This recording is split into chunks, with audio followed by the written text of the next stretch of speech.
Good afternoon, baseball fans, and welcome to Times TV's Baseball Monday, presented by AT&T. I'm your host, MrTheMan260. We've got a jam-packed show today as we'll take a quick look behind us, and then we'll look at some predictions for the final season standings. See, I've been waiting on that time. Feel me if you've been waiting on yours. That moment, it's close. Yeah. Tired of living day to day like everything's alright.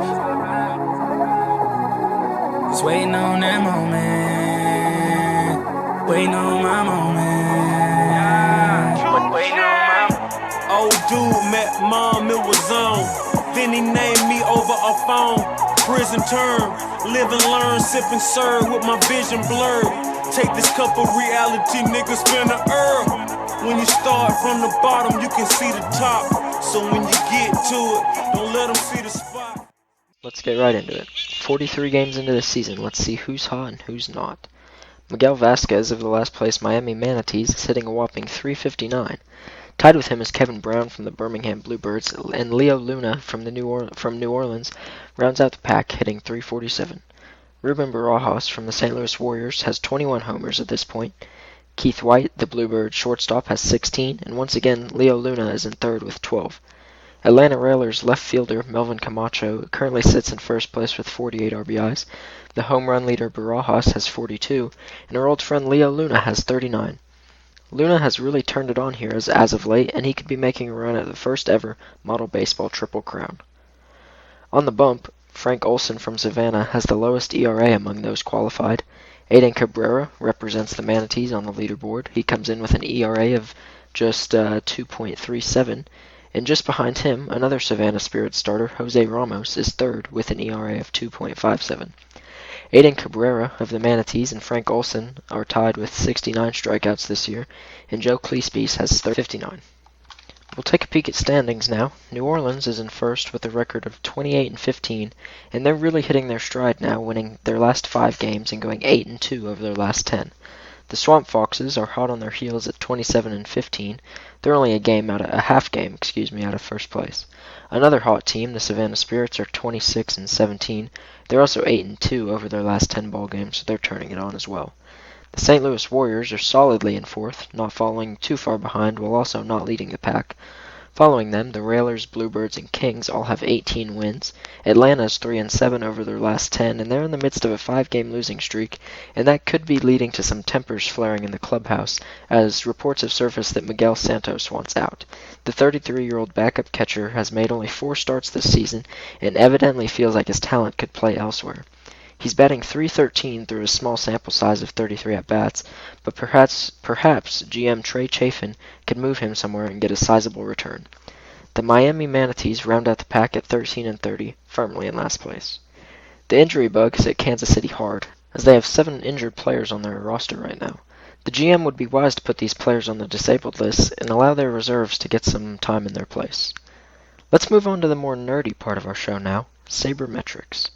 If you're a filthy casual, you might be unaware of the exact scope of sabermetrics, but in this example we're essentially going to use a runs per game formula to predict how the final standings will shake up. Now there's a lot more math than I care to explain, so we're just going to go ahead and go through the predicted standings. And I'll leave a math in a comment elsewhere. New Orleans is predicted to finish first, followed by Atlanta, Charleston, and Savannah. St. Louis, Miami, Birmingham, and Kansas City round out the bottom 4 in that order. And if you're really interested in seeing how I did this, I will go ahead and leave a way for you to see that. Now we'll take a quick look at some games from this sim. May 2nd started us off with a bang, as the St. Louis Warriors put up a 5 spot in the top of the 9th inning to complete the comeback and stun the Swamp Foxes 6-5. On May 5th, bats all across the league erupted for a total of 77 hits. Atlanta, New Orleans, St. Louis, and Kansas City all had at least 10 hits, with Kansas City reaching a total of 21. The next day, New Orleans tried to do them one better, scoring a total of 24 runs on a whopping 26 hits. On May 8th, while everyone else donned their Mother's Day pink, the Railers and the Swamp Foxes hit the showers early after their game got rained out. It's currently set to be played on July 23rd. The last game of the sim, April 16th, was capped off by near perfection from Jeff Grimes of the Savannah Spirits. He held the Railers to just one hit through 8 2/3. However, the manager felt safer going with the closer to get the final out in this one. Now, it's still relatively early in the season, but it already looks like the Railers might just be one of the streakiest teams in the league. They began the season 8-6, then went to 15-15, and now they're 18-24. Man, if this team doesn't heat up soon, it might be a long season for Railers fans. As we come up on the end of the show, I want to take a second and profile some free agents and maybe look at where they could fit. 26-year-old first baseman Dave Nichols has showed impressive power from the right side, as well as all-around good contact.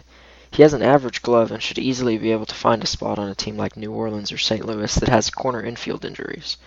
26-year-old Dominican closer Rafael Alonso is another name that should have no trouble getting signed.